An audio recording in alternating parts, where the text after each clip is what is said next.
Welcome back to X Autos. When it comes to design, the 2026 Toyota Mini Land Cruiser FJ looks like it's going straight for that retro rugged appeal. From early previews and industry leaks, the SUV appears boxy, upright, and purpose-built rather than rounded and soft like a typical crossover. That's important because buyers in this segment want authenticity, not just styling tricks. Expect round headlights inspired by the classic Toyota FJ Cruiser, along with a bold grille and chunky body cladding. Serious ground clearance and squared-up proportions give it a tough, no-nonsense attitude. It looks compact, but muscular enough to feel like a true babyland cruiser.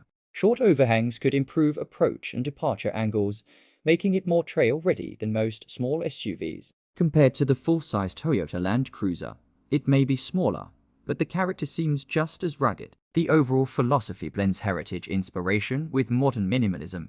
Underneath that retro-inspired body, the real question is platform, because that determines real capability. If Toyota gives this mini Land Cruiser a body-on-frame construction, it instantly stands out from typical crossovers. That alone would make it far more serious off-road. There are strong rumors it could ride on a variation of Toyota's IMV architecture. That rugged DNA is shared with vehicles like the Toyota Tacoma and the Toyota 4Runner. If true, durability and long-term strength would be major highlights. More importantly, this could mean a proper 4WD system instead of a light-duty AWD setup. A transfer case, low-range gearing, and possibly locking differentials would change everything. Features like crawl control and terrain modes that make it a legitimate trail machine. Now, let's talk about engines, because powertrain choices will define its personality. Toyota could keep it simple with a naturally aspirated 2.7-liter gasoline engine. That would prioritize reliability and afford. But there's also the possibility of a turbocharged 4-cylinder for stronger performance. Even a hybrid setup isn't out of the question, considering Toyota's aggressive electrification strategy. A hybrid could also improve low-speed torque for off-road crawling. Power output could realistically range between 170 and 250 horsepower depending on configuration. That keeps it competitive without turning it into a high-performance SUV. The big question is whether Toyota will offer a manual transmission or stick with automatic only. Inside the cabin, expect a balance between toughness and modern tech. Toyota has been good at mixing rugged design with practical digital features. A large infotainment screen and digital gauge cluster are almost guaranteed.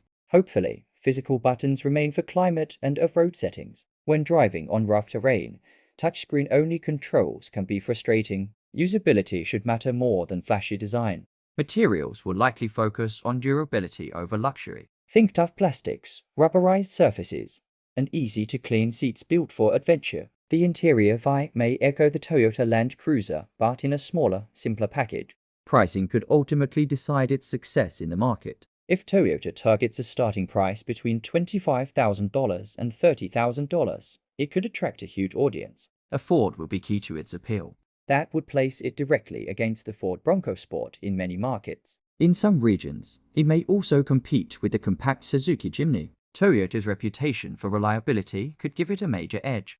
The target buyers include young adventurers and daily drivers who want weekend capability. If trims stay simple and practical, pricing can remain competitive. But if it creeps too close to larger SUVs, buyers may look elsewhere. As for timing, speculation suggests an official reveal could happen in late 2025. Production models would likely follow as 2026 model year vehicles. Toyota usually builds anticipation carefully with heritage-inspired products. Some reports suggest it could debut in Asian markets before expanding globally. If it reaches North America, it would slot below the Toyota 4Runner in both size and price. That positioning would make strategic sense. Toyota's global manufacturing network should handle demand if excitement builds. Ultimately, this mini Land Cruiser FJ could revive the spirit of compact, honest for times for vehicles. And that's something many enthusiasts have been waiting for.